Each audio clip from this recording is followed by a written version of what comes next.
Энэ өдрийн амар амгалан айлтгахыг өнөөдөр 2019 оны 10 сарын 11 өдөр. Тэгээд би нэг юм самбартаа яриад одоо бас Монголын нийгэмд болж байгаа үйл явдлуудын талаар санал бодлоо илэрхийлдэг болоод нэлээд удаж байгаа та нар мэдж байгаа. Тэгээд надад бас манай хэвлэл мэдээллийн байгууллага сэтгүүлчдээс самбартаа ярьдаг юм аа нэг бид нартай ярьж болохгүй юу гэсэн санал их олоодаа ирсэн. Тэгээд өнөөдөр хэдүүлээ хамтраад энэ самбартаа ярилцлагыг хамтраад сурвалжлагчтайгаа сэтгүүлчтэй хамтраа хийчихье гэж ингэж шийдсэн юм аа. Одоо юу гэж нэрлэдэг юм бэ? Сэтгүүлчтэй самбар гэдэг юм уу? Тэгж нэг нэр өгөөл эхлэе. Би тэгээд өнөөдөр энэ их олон удаа самбар дээр ярьснаас болоод хүмүүс юу асуугаад байгаа гэхээр энэ манан гэж юу юм бэ? Сүүлийн үед энэ үндсэн хуулийн өөрчлөлт за бараг ээлжит тус сонгуул олон зүйл яригдаад энэ манангийн тухай асуудал Монголын нийгэмд нүүрлэлтсэн шудраг улсын тухай асуудал их олон сарын хугацаанд намж юм болсон. Би энийг ер нь санаатаа тийм үйл ажиллагаа юм байна. Энэ шудраг ус явдалтай тэмцэх юм, манайтай тэмцэх явдлыг тодорхой хэмжээгээр саармагжуулж байгаа ийм үйл явдлууд болж байна гэж ингэж үзэж байгаа. Энэ 2016 оны улсын хурлын сонгуул 6 сард болсон. Би 2016 оны 4 сарын 4-ний өдөр сонгуул болохоос 2 сар орчим өмнө гарч арга байхгүй Монголын нийгэмд энэ манан гэдэг үйлчлэл бий болсон. Одоо энэ 16 оны улсын хурлын сонгуулиар эдгээр бол хуульдааны төр гэдэг юм гаргах гэж байна. Тэр нь ерөөсөө сонгуулийг урьдчилж бэлдээд сонгуульд одоо хэн ялах нь ойлгомжтой. Юун ард иргэдийн санал манал өгөх мөгөх өрсөлдөөн тэмцэлтэй байхгүйгээр ийм юмыг зохион байгуулалтаа хийж байна гэсэн ийм мэдээлэл хийжсэн. Элбэг дорж ерөнхийлөгч байсан. Хаан байсан үндсэндээ. Тэгвэл би одоо өөрийгөө биш Монголын маргаашийн төлөө энэ асуудлыг илчлэх зүйтэй гэж илчилж ирснийг та бүхэн санаж байгаа. Тэгэхээр би манан гэдгийн цаана эхлээд би элбэг доржийг ойлгодог. Яагаад гэвэл энэ хүн бол энэ элбэг юу ерөнхийлөгчийн албан тушаал дээрээс Монгол ардын нам, ардчилсан намыг холбосон эндээс хэрэгтэй өөрийнхөө үгэнд орох эсвэл одоо муухай гэлч манайхаж одоо тэр муухай биш одоо хиллэг болчих шиг боллоо. Эсвэл одоо барьцаанд нь ордог, барьцаалддаг, бөлдөгддөг тэр хүмүүсээрээ Монголын төрийг самарч хайсан. Хоёр дахь хүн бол би Мегон бай инх болт. За би энийг бас нэг хэлэхээс өөр аргагүй болоод хэлсэн л дээ. Энийг жах ийшлүүлээд өгөх юм уу надад?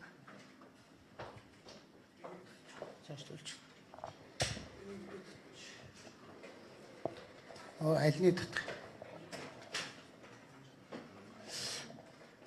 Тэгээд одоо нэг самбар дээр бичгээсээ жаахан залхуураад жаахан ингэж зураг мурагтай гараад ирсэн. Тэгэхээр одоо би ингэ хэлье. 2016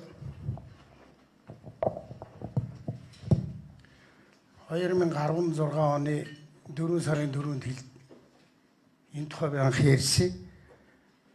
За энэ мартчихжээ одоо нэг 2010 мартаад их юм байхгүй мөн 2016 оны 11 сарын 30-ны хувьд би энэ хүний нэрийг хэлж ирсэн. Ер нь яасан гэхээр энэ Монгол улсын ерөнхийлөгчгээд энэ улсын эцэг, энэ улсын нэгдлийг илэрхийлэгч хүн нь өөрөө аль нэг намынхан дарга, өөрөө хүчний байгууллагуудыг ямар нэгэн байдлаар шүү. Янз бүрийн аргаар өөрийн гарт оруулаад томилгоо сүрдүүлэг бид түрүү хэлсэн их олон аргаар ингээ гарт оруулаад тэгээд өөрийнхөө багийг бүрдүүлж энэ багаараа Монголын төрийг самарсан. Энийг л би одоо манан гэж ойлгож хэлж байгаа юм. Энд яг үүндээ энэ элбэг доржийн нэрийг хэлэхэд бол хэцүү байсан. Одоо би өнөөдөр бас яагаад энэ хүмүүсийн нэрийг хэлэхгүй зөндөө яваа гэхээр хэцүү юм байна бас. Тийм хэцүү юм хийдэг хүн байдгүй юм байна Монголд. Бүгд харилцаа хамааралтай. Хэдэн төгрөг эсвэл намжсан, эсвэл хэдэн төгрөгөөр хоорондоо холбогдсон, эсвэл барьцаанд орсон, эсвэл бүлдэгдүүлсэн. Мянган юмар ингэ холбогдчиход бас дуурдгүй юм байна. Тэгээ манай иргэдэш тэр манан гэдгийг одоо нэг хэлэлтэй. Намайг анхаас ингээд бүлгэлэл гэхээр хэлсэнгүү ингэдэг байсан. Тэгээ би одоо хэцүүч гэсэн энэ ажлыг хийх үүрэг нь одоо энэ шудрагуусын хонгол дундуур хэдэн жил явж ойр авин хамаг хүмүүсийг шорон гиндангаар дамжуулсан хүний хувьд би дахиж Монголын төрд, Монгол улсад бидний өр хүүхдүүдэд дахиж ийм муухай юм тохиолдохгүй байхын тулд би эдгээр хэлхээс өөр харахгүй болж байгаа. Миний найзууд байгаа. За би ингээ нэг үрчтэй хэлье. Энэ хоёр хүнийг бол би хэлээд яах вэ? Энэ хүн жишээлх юм бол намайг алтыг өөрөө өргөлөө гэсэн гэж бодлоо хэлсэн. Тэгээ шүүхээр бол худлаа гэдэг нь тогтоогдсон л да. За энэ хүн бол бас намайг шүүхэд өгсөн юм л. Би тэр одоо тэгээд шүүхтэр уулзах байх. Би юу гэж хэлсэн гэхээр шүүхтэр уулзъя. Та тэгтээ өөрөө хуралдаа ирээрээ. Тэгээд олон нийтийн өмнө хэлж үлгээ шийдчихнэ. За энэ хоёр бол хоёр гол толгойлогч. За энэ одоо жинхэнэ одоо гардан гүйцэтгэгчд. Яа Монголын нийгэм 1937 оных шиг дээрээс авар өгөхөд шууд гардан гүйцэтгэдэг хүмүүс гэдэг хамгийн аюултай. Одоо энэ таа бүхэн мэдж байгаа улсын дээд шүүхийн ерөнхий шүүгчээр 8 жил ажилласан. Элбэгт орж үед. Тэгээд тэр ямар муухай юм хийж байгаа вэ гэхээр энэ гардан гүйцэтгэгчд нь бол дандаа хууль хяналтын байгууллага хүмүүс. Хүнийг гартаа оруулдаг, дарамтлагдаг тэр хүмүүс. 8 жил дээд шүүхийн ерөнхий шүүгч хийсэн. Зоригийн хэрэг дээр энэ хүн нууц шүүх хуралдааныг даргалсан. Өөр юу хийсэн? Өмнөх дээд шүүхийн ерөнхий шүүгч бол 4 жилээр томилогддог байсан чинь Элбэгт орж энэ хүнийг дахин томилуулахын тулд энэ дээд шүүхийн ерөнхий шүүгч 4 жилээр томилогддог, нэг удаа томилогддог чинь үндсэн хууль зөрчсөн байна гэдэг дүгнэлт гаргуулж байгаа энэ хүнийг 8 жил болгосон. Тэгээ яг сая одоо нэг баахан хэл ам болж байгаад энэ хууль хяналтын байгууллагын энэ тавиуруудтай тавиулууд тэгэхээр эднэрийн удирдгаар ажилладаг хүмүүсийг салхин зүйтэйгээд баахан хэл ам боллоо. Тэгээ аюулгүй зөвлөлийн 3 гишүүн оролцоод тэгээд санал гаргаад эднийг өөрчилдөг боллоо да. Өөрчилсөн ч гэсэн энэ нөхөр одоо улсын дээд шүүхийн шүүгчээр үлдсэн шүү дээ. Ерөнхий шүүгч биш шүүгч. За дөрвөлгч битүүр бол бас олон жил найзсан. Гэтэ би энд бас зарим найзуудаа хэлнэ. Хэлэхээс өөр харгалах. Битүүрийн найзаас илүү Монгол улсын маргаашийн хувьцаа зөв баймир. Бидний өөр хүүхд зөв нийгэмд амьдрмээр. Бас л яг Элбэгт орж юм. Юугаар одоо прокурор улсын ерөнхий прокурор зөвхөн улс төр биш бизнесийн маш олон хүмүүсийг бол дээрэмт хөвөл ажиллагаа хийсэн. Тэгээ одоо эдгээр ингээд замхрах гэдэг байна. Замхруулах гэдэг байна. Тийм учраас энд бол хууль хүчний байгууллага дөрвөлгөж. Дөрвөлгөжийн дараа эднэр бол энэ хамгааланг ерөнхий прокурор тавьсан. Тэгэхээр ерөөсөө манан гүйцэтгэхийн тулд юу хийх ёстой юм? Хууль хяналтын байгууллагыг л гартаа оруулж өөрийнхөө дохионы цангааны хүнийг л тавин тэр нүгдүүгүй ингэж тушаал биелүүлнэ. Энэ бол яг 37. Тэгээ хоёр прокурор эдний энэ манангийн бүлгэл хоёр прокурор гэж байна. За дараа нь бол шүүх авцсан. Шүүхээс өрөөсөө хэдэн жилийн ял өгөх үү яах вэ гэдэг юм шийддэг юм бэл. Би энэ зовлон дундуурны орсон хүн гэж шүү дээ. Нүүрсний хэрэг, ганцхан хэрэг, зохиомл хэргийг үүсгээл тэгээд эдгээр яаж ажилдгийг би өөрөө дундуур нь гэж мэдчих авсан. Олон шатны би одоо нүүрсний хэрэгээр анхан шатны шүүх, давд заалдах, дээд шүүх би бүх шүүх хийх юмар орж. Дээр нь эдгээр юу хийдэг гэхээр одоо энэ одоо нэг хурц авилгатай тэмцэх газар гартаа авдаг. Гэхдээ энэ уг нь Монгол улсад авилгыг л одоо устгах, авилгыг бууруулах чиглэлээр ажилладаг байгууллага байхад өрсөлдөгчийг намдаг тийм хүмүүс болгон хувиргасан. Энэ Гамболд гэдэг хүнийг дараагаар тавьсан. Хэн тавьсан? Элбэгт орж оруулсан. Энэ Гамболд гэдэг хүн энэ Мегомын хулдтай ямар холбоотой юм? Та нар бараг мэдж байгаа Мегомын хулдыг хотын дарга байхад нь бол хотын цагдаагийн дараагаар ажиллаж ирсэн. Мегомын хулдыг ерөнхий сайд байхад нь тагнуулын ерөнхий газрын дараагаар ажиллаж ирсэн.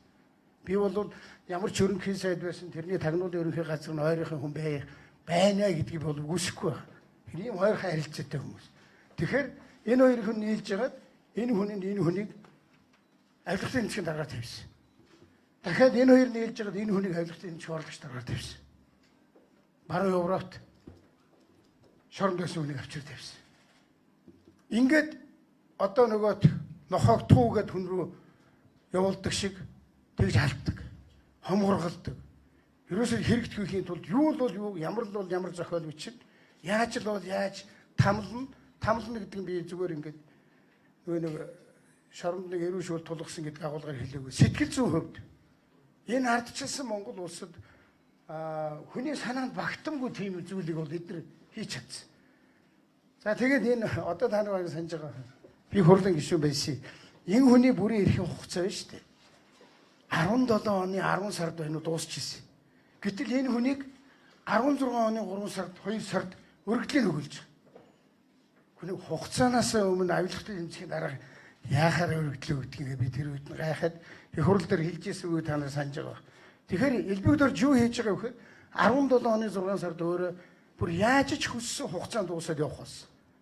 Тэгэхээр өөрийнх нь ард тал дээр авилгатай тэмцэхийн дарга нь өөр хүн битгий байгаасаа гэж үзсэн учраас 16 оны 4 сард энэ хүнийг өргөдлөөр өгүүлээд тэгээд дахиад 6 жилээр өөрийнхөө хүнийг тавьсан. Ийм л юм хийдэг болсод шүү дээ. Тэгээ Монголын нийгэмд хуулийн өмнө хүн бүхэн тэгш байх бүх зарч балтагдсан. Тэгэхээр энэ хүнийг залуужигч энэ хүн ингэж тавьсан. За энэ хүнийг бол эсвэл цагдаагийн дараа тавьж идэг, эсвэл авилгалтай тэмцэхийн мөрдөн байцаахын дараа тавьдаг. Бас ингэ гарах юм.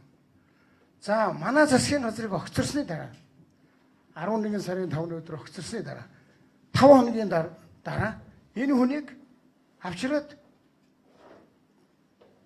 тагнуулахын ерөнхий газрын дараа тавьж. Энэ хүнийг тагнуулын ерөнхий газрын дараа тавьж. Тэгэхээр би энэ дотор өөр тагнуулын оруулаагүй л дээ. Тэгэхээр энэ хүн бол авилгалын тэмцээн орлогч дарга хийдэг. Тэр ажлаа маш сайн хийж байгаа нөө. Хүмүүсийг тамладаг, зовоодог, эрүүлдэг, шүүддэг, бизнесийг дээрэмддэг, бизнесийг нураадаг. Хамаатан садан бүх айл хотлоор нь ингэж судалгаа явуулж байгаад тэр тэндээс нэг хамаатан хүний барь шоронд хийгээд дарамтлаад тэг хэргийг дандаа нэг дээр үе харгаад тулгын хүлээлгэх гэж оролддог. Маш харамга хийсэн. Эдгээр бол одоо Монголын төвөнд үлдэх шүү дээ. Би яагаад энийг үлдэх гэдэг вэ гэхээр ер нь Монголын автономыг анх устгасан 15 хүн байдгийг. Тэрнийг одоо та нар бидний хинч мэдэхгүй. Монголын нийгэм хэзээ цаашаа зөв явах вэ гэхээр шударгаас тогтчих чинь ингэж болдгүй юм байна. Монголын төрд гарвал буруу юм хийж болдгүй юм байна. Бусдын эрхийг ингэж хааж болдгүй юм байна. Өрсөлдөгчөө ингэж бохир аргаар намнаж болдгүй юм байна. Бүгд мэдгэсэн. Би өшөө цаашаа хэм ярина. Яагаад ч вэ? Энэ бол самбар дээр яриад тэгээ одоо сүүлийн үед нэг хүмүүс чинь юм үзэхэ болцсон учраас самбар дээр ирсэн ч гэсэн 10 дахь минут багтах гэж үйлээ үздэг байхгүй. Өнөөдөр та нартай учраас гайгүй. За ингээд толгойлогч нь энэ гардан гүйцэтгэгч нар нь энэ. За одоо энд Батбол битүүр нэг анги, битүүр найз Монгол улсын баатар. Тэгтээ манангийн гаргуул болж их явсан. Одоо би хэлэхээс өөр аргагүй байсан. Битүүрийн найзаас илүүтэй Монгол улсын тусгаар тогтнол энэ ардчлалын хувь зай Монгол зөвхөн. Сонгуулийн хуулийг 16 онд би хэлж шүү дээ. 16 оны сонгуул ялагдуулах юм би чинь системтэй бүр шат дараалан хийсэн. Сонгуулийн хуулийг битгий өөрчлөлтөө батуулах болохгүй шүү дээ. Наа чи буруу байхгүй, наа чи ардын намынхны хийгээд байгаа, манангийн бүлэглэлийнхнийг хийгээд байгаа юм байхгүй юу? Өөрчлөнө. Бараг л намайг ална хэднэ гэж бахан цагийн сарвал ингэж хийсэн. Маш буруу юмд оролцож. Ер нь бол энэ хүний юугаар барьдгийг би мэдэхгүй. Одоо энэ олон жилийн явцад бол барьдаг юм байна гэдгийг ойлгосон. За тэр энэ хөл дарагтай нэг юм хийчлээ гарч ирээд тэрний хүн гэхлээр хүндэглэм байл. Тэгэхээр энэ ямар аргаар бариад байгаа юм би мэдэхгүй байна. Гэхдээ энэ хүн бол тийм хүн. Тийм учраас энэ Монголын нийгэмд асар их гайд ирсэн. Гав явах ус учраас баатар авцсан. Одоо бол асар их гайд ирж байна. Болох хэрэгтэй. Эрдэнэ энэ хүнээ гарын үзүүр ажиллаж байгаа. Одоо нууц биш. Би одоо намаа энийг ярихад маш хэцүү. Одоо нэг юм яриад байгаа байхгүй.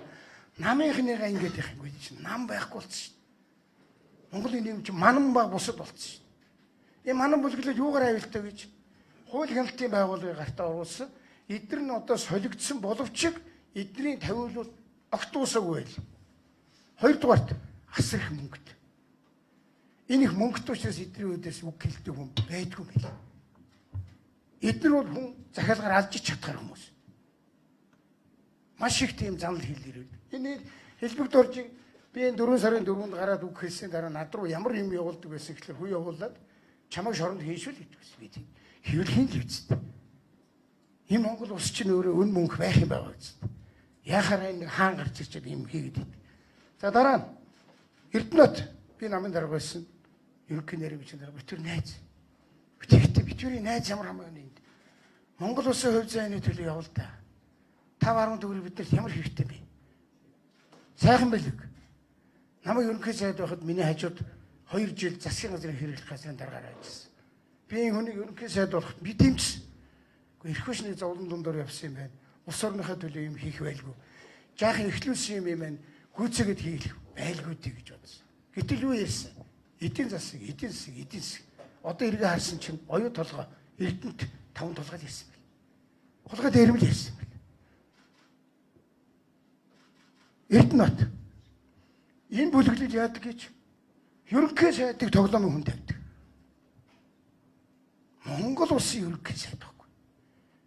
Монголын төвөнд одоо нэг 30 хүн л байгаа. Хоёрын тоглоомын хүн тавьчих. Эрдэнэт гэдэг хүн энэ хүн гарч тавьчих. 64 хүнтэй 64 билүү 65 билүү 65 хүнтэй болчиход одоо энэ ард түмэнд амлсан юм а хийгээд хэрэгжүүлээ 65 хүнээ удирдаад Монгол улсаа хөгжүүлж ард түмний хаамжиргаа дээшлүүлэхийн оронд улсын хурлын даргын ширээн дээр суучихад тоглоомын хүн аваачаад ерөнхий сайдаар тавьчихд. Ийм улс байт юм уу? Ийм тоглоомыг бид нар тэг зүгээр хараа суугаад идэв юм уу? Бадамжина хамаг бантангийн эзэн мөрөөдө тоглогч. Монголын төрөөс мөрөөдө тоглодог бүх хүнийг хөөж явуулах хэрэгтэй. Энэ улсаа тавиад тоглож байгаа одоо сүлд. Ямар цогт. Хэлбэг доржинд байж идэг хөөхд. Тэгэхдээ тэр үед ардын намын бүлгийн дараагаар ажиллаж байсан. Ингэж хийдэг. Энэ хүн ардын намын бүлгийн дараагаар энэ хөөхтийг тавиад энийг хөдөлдөг. Хаян хэрвээ ардын намын бүлгийн дарга. Энэ хүн энийг тавьчих. Би тэгээд энэ сүүлд нь яг ийм Эрдэнэтэй холбоотой асуудлаар над дээр яг шууд шахалт ирж байгаагүй. Тэгээ ингээд саяны болсон үйл явдлуудыг эргээ харсан чинь тэр пүрэв юм бэлээ. Пүрэв төвшин гэдэг нэг банд манай засгийн газрыг огцрохоос өмнөхөн 11 компани захирлаар нэг өдөр тавигдсан байдаг. Тэр тавигдсан өдрөөс нь 14 хоногийн дараа Хаян Хэрвагийн паланкан дээр ардын намын гишүүд шинжлэлийн засгийн газрыг огцруулах шаардлагыг тавьсан байдаг. Тэгээ одоо эргээ харахад энэ бүхэн бүгд ийм уялдаатай, бүгд холбоотой, бүгд зохион байгуулалт. Та нар одоо энэ тар Монгол улсын 2, 3, 4 ерөнхий сайд. Хууль зүйн сайд асар чухал. Энэ хулгай дээрм хийгээд. Ямар цогт. Дорлогч. Хээчүүгийн ерөнхий шүүгч маш чухал. Өөрийнхөө хүмүүсийг бол тийш хүрэхгүй. Авилгын эмчийн дарга нар чухал. Прокурорын байгууллагын дарга нар чухал. Гэхдээ яагаад өнөөдөр Монголын нийгэмд эдгэрийн төлөө бас тэрнээ аюулгүй зүйлэн 3 гишүүнийг хараан баах юм болсон. Би бол тэднийг өөр гарц олоо хүн байна. Ямар нэгэн аргаар л өөрчлөх ёстой байсан. Одоо дүүрч өөрчлөх ёстой. Тэгэхдээ энэ эдгэрийн энэ систем бол дуусаагүй шүү. Мөнгөн дуусаагүй. Эдгэрийн тавьсан тавиулууд тэр доотлын төвшөнд бол асар их байна.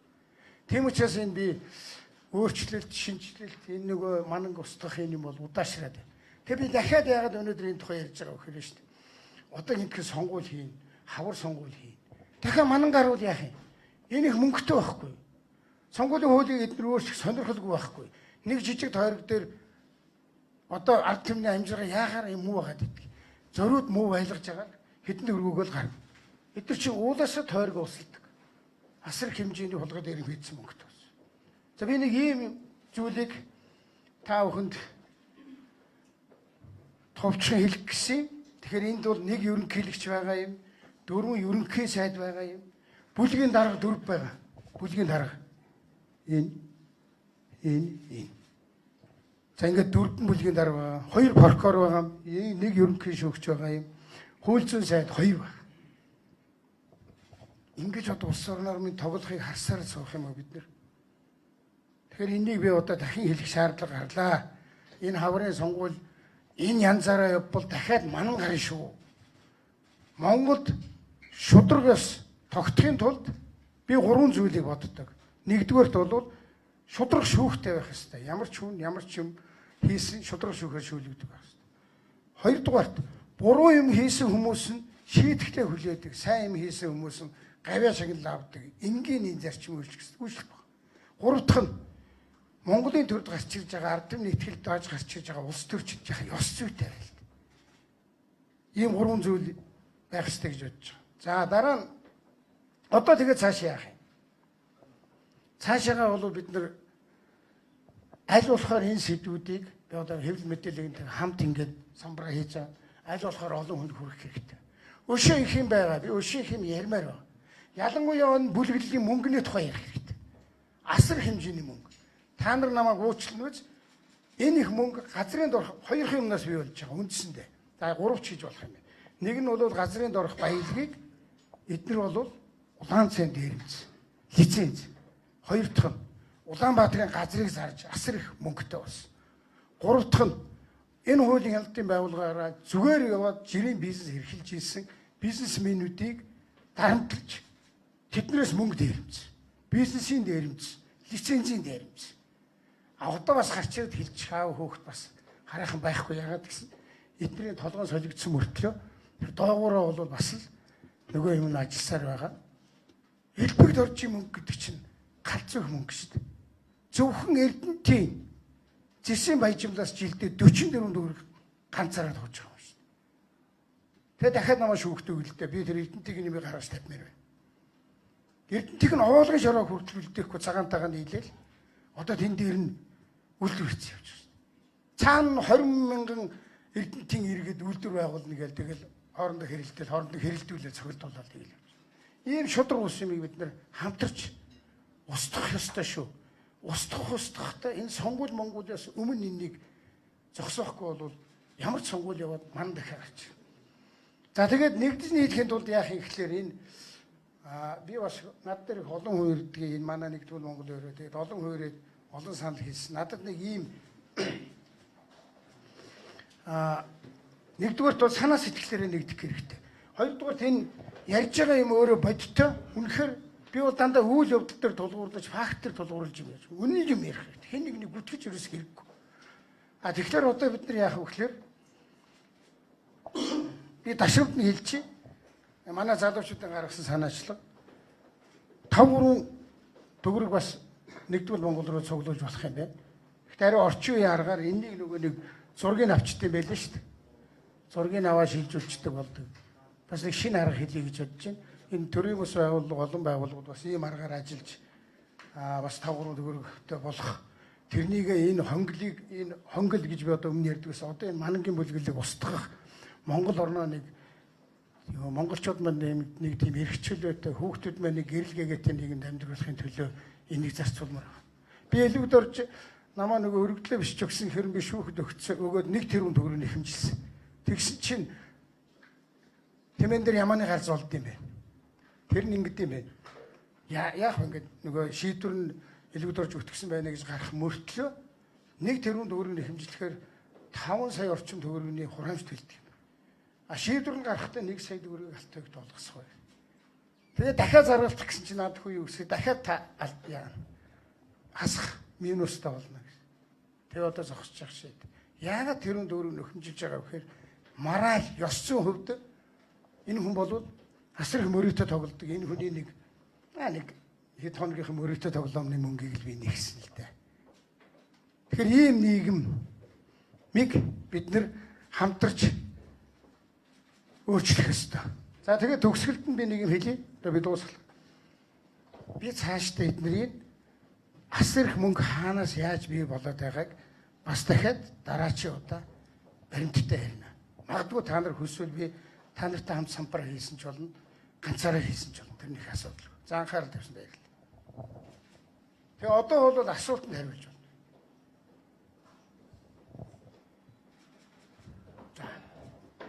Яаж асуумаар юм? Зүгээр асууж.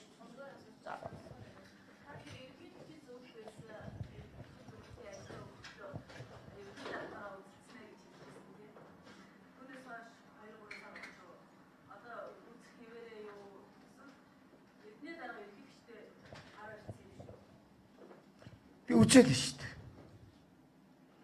Үзчихлээ н одоо өөрөөр үзнэ гэж яадаг. Одоо ингээл болохгүй байгааг нь хэлж जैन. Би авилгатай тэмцэх газар нөгөө банкныхын асуудлаар өгсөн боломжийн хэмжээнд юу бол би үзээл байх л да. Юу? Намайг бас шинэ намд орцсон гэсэн надад тийм бодол байхгүй. Би энэ их сургуулийн багш байж байгаад энэ арчсан намайг анх үүсгэсэн олон намуудын нэгийг байгуулж ирсэн хүн л дээ. Өнөөдөртөө надад өөр нам руу явъя тгий ингээ гэсэн бодол байхгүй. Тэгэхдээ манай намын мянган гишүүд энэ арчил хүний эрх хэрэгчлөөний төлөө 30 жил тэмцэлсэн.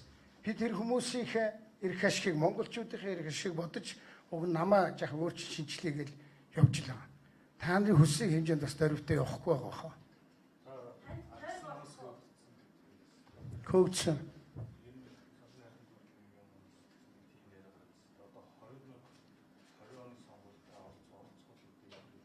тэр 2020 оны сонгуульд Алтан уяг орох хэсэг нь ямар ч тэр бол 77 дугаар асуудал. Энэ Монгол улс цаашаага зөв байх энэ намууд гэдэг юм чинь манангаас салах бол номер 1 асуудал. Намаас хасцсан хөөцсөн гэдэг энэ хүн яриад илээ. Надад ямар нэгэн цаас ч өгөөгүй би ч их хийрээгүй тэгэл байж байгаа. Энэ хамгийн сонгуульд энэ янзаараа явбал дахиад манай гарнаа. Одоо яа. Сонгуулийн бичгээр 76 Тэгээ би харин энэ хэлээд байгаа санаа нь хэн нэгэн хүнд биш. Улс орны төлөө ажиллаж болдгоо юм. 76 гишүүн. Өнөөдөр өөрөө сонгогдох тухай биш. Бидний энэ үр хүүхэд нэг зөв юмд яваасаа их хурлын гишүүд нь жижиг тойрогоос гардгийн хамгийн их зовлон болвол жижиг тойрог дээр очиод жижиг тойрог дээр нөгөө хүмүүстэй ойрхон цөөхөн хүний ахуй амьдрал шийддэг хүн болчдөг байхгүй. Гэтэл та нар Монгол улсын үндсэн хууль дээр юу заасан? Улсын хурлын гишүүн бол ард түмний элч төлөөлөгч өгөөд бүх нийт ард түмний эрх ашиг хамгаалагч. Гэтэл тэр чинь хэдэн сум дамнаа л гэж. Тэгэхээр энийг манай их хурлын гишүүд ойлгохгүй ш ойлгож байгаа баг. Би эднийг өөрчлөлт хийх байх гэж горьцоор л баг. 12 оныхын чинь бол энэ нөхөр зүтгэсээр байгаад тэгээд манангийн бүлэглэл орж ирж байгаад хоньсон шүү дээ. Та нар одоо амар юм хийсэн шүү дээ. Санаж гэнэ үү? Улсын бүртгэлийн байгууллагын засгийн газрын мэдлэг. Статистикийн ерөнхий газар бол улсын хурлын мэдлэг. Энэ хоёрыг нэг өдөр нийлүүлээл яах гэж байгаа.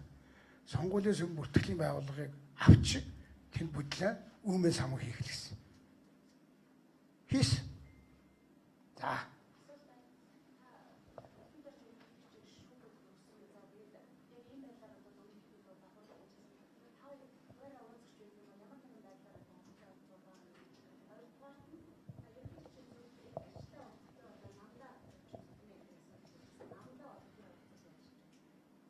Намдаа байгаа.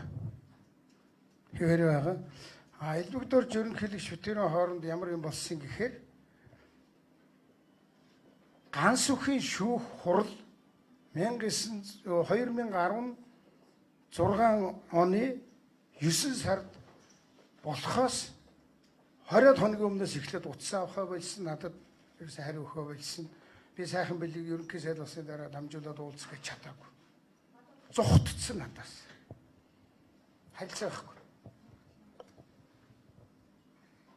Би тэрнээс хойш ганцхан шүүх хурал, ганцхан чинь хэсгэргэр хийц учраас би тэгээд шүү дээ. Одоо өнөөдөр энэ нүүрсний асуудал. Гэхдээ энэ ард иргэдийн нүүрсний өнөө 2 цагийн хямдруулсны төлөө Алтан уягийн зөвлөхийг одоо би танарт нэг сони юм хэлье. Энэ их бодлоготой хийдэм байл эднэр чинь. Бид нар яаж хийдэг гэж. Эв хонглоор яваад гарсан хүний толгойд он сар өдөр бол айхтар үлдэн заяа. 2014 оны 7 дугаар сарын 29-ний өдөр ганцхан шоронд хийсэн. 7 сарын 29 гэдэг чинь юу гэсэн үг? 8 сарын 29, 9 сарын 29, 10 сарын 1-нд яадаг вүлээ? 10 сарын 1-нд юу болдгийг Монголд? Намрын чуулга эхэлнэ. Намрын чуулга эхлэхэд Алтан уягийн ахлах зөвлөх нь нүүрсний хэрэгэ шоронд байж ах хэвээр. Зохиол ингэж хийдэг. За.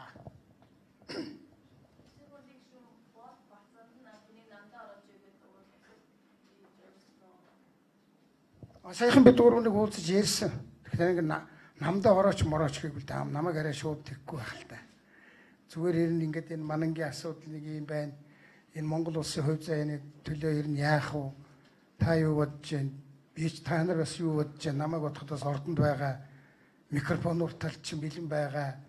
Тийм л зүйл ярьсан. Бид нар бол ер нь манангийн юмыг бол энэ сонгуулийн сүм учрыг нь олохгүй бол өөд нар үзэхгүй гэдэг дээр санал нэг байна.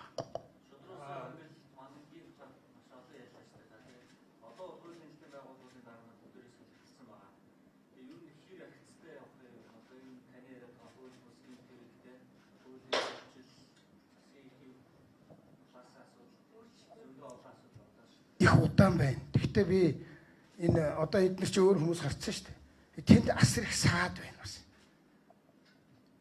Саад байна. Одоо би нарт нэг хэрэг хэлчихв. Машин үүсгэд хамаг дарсан. Би ч одоо товд шүүхээр өвдөг болсон шүү дээ. Одоо эдгээр чи айгуул бас маргаашаас намайг шүүхтэр байх ажилтаа болох байх. Сангийн хайрхан дүүрэг дээр дончин бүгж нэг нөхөр байдгийг. Би одоо энэ нөгөө самбар дээр ярьцсан. Дончин бүгд хүн ингээд их олон газар ингээд албан тушаал хийсэн. Намайг ерөнхий сайд байхад манай засгийн газрыг хэрэглэх газар зохион байгуулалт албаны дараа. Тэгээд авилгатай хэмжээнд хамгийн дараа тагнуулын хамгийн дараа ямар аавын хүүхэд яхаараа юм хийдгээд ингэсэн чинь шүүгд өгсөн. Тэгээд би сангийн хайрхан дүүргийн шүүхийн хуралд олоудаа оролцсон. Тэгсэн чинь нэг хавцад хэрэг дуусаад хоёр дахь хавцад хэрэг эхэлсэн чинь дончин бүгийн талаар материал нь тагнуулаас ирээ. Тагнуулын материал нь машин үүс гэж ирд юм бэ. Тэнгүүт нь хоёр дахь хавцсан дээр машин ууц дарангуудаа нэгдэх нь бас дарагдаад миний дончин бүгдтэй хийсэн маргаан бол машин ууц хэрэг болсон. Тэрний үгсөглөөр алтуугийн амийг л барьж байгаа. Чи машин ууц хэрэг учраас чи юм ярих хэрэггүй. Ер нь энэ машин ууц гэдгийн цаана маш их олон дээрмийн хэрэг нуугдж байгаа шүү. Би энэ засгийн газар нэг Эрдэнэтийн нэг одоо манай сайхан нэг үеийн нэг хурлын протоколыг ил болгож шít. Ил байх хэрэгтэй. Миний үед одоо тийм нарийн нууц юм гэж би мэдэхгүй. Юуг нуугаад байдгийг. Мэдээж яг улс орон ч нууц юм байх. Яахаараа Эрдэнэтийн 49% асуудал нууцаар хийгддэг. Яахаараа засгийн газар нууц хормоор болгодог.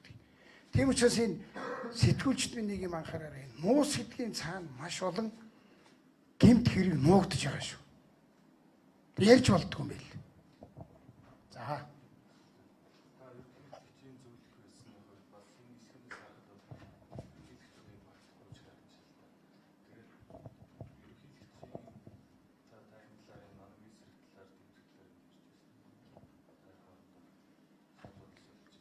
Бид ярих байх юм. Манай ерөнхийлөгч та нар нэг эргүүлээд харчаарай. 2017 оны ерөнхийлөгчийн сонгуулийн өмнө болсон мэтгэлцэн дээр маш тодорхой хэлсэн байна шүү дээ. Энэ хүмүүс нийлээд юу хийгээд цаашаа яах гэж байгаа. Тэн дээр одоо Батболго ерөнхийлөгч ярьснаар бол энэ хүн 17 онд буун. Энэ хүн 17 онд гарна. Тэгээ хэдэн жил явах вэ? 21 он хүртэл явна.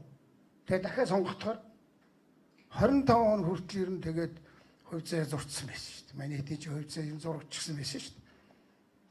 Монголын хувь заяа. Тэгээд дээр нь одоо энэ нөгөө аюулгүй зөвлөлийн 3 гишүүдийн зүгээс бас нэг юм хийх гэж үзэл байх шиг байна л да. Гэтэ бол асар их саад байгаа шүү. Доогуур бол одоо дараа харалта тэр сонгийн хайрхан дүүргийн шүүхтэр тэр нөхөр машин ууц гэдэг тамга дараад ингээ явсан чинь хэд хоногийн дараа нөгөө 17 шүүгчийн номер 1 дээр нь тэр нөхөр цохиж явдаг юм би бүр гайхаад. Үгүй энэ яагаад ингэдэг гэсэн чинь нөгөө салхитын орд гэлөө. Тэн дээр нөгөө нэг баахан мөнгө авцсан хүн. Тэгээд тэр дончин бүгийн тэр нөхөр аваад цохол бараг дончин бүг бүлгэлэн гişүн гэдэг нь тогтоогдсон гэж хэлбэ нэг тийм гаргасан шүү дээ. Тэгэхээр энэ доогуур чинь бас их юм байна. Энэ нөхөр одоо байж л байгаа шүү дээ. За, өөр асуулт байна уу? Болчихоо. За тэгвэл одоо сэтгүүлчтэй самбарт хүрэлцэж ирсэн та бүхэнд баярлалаа.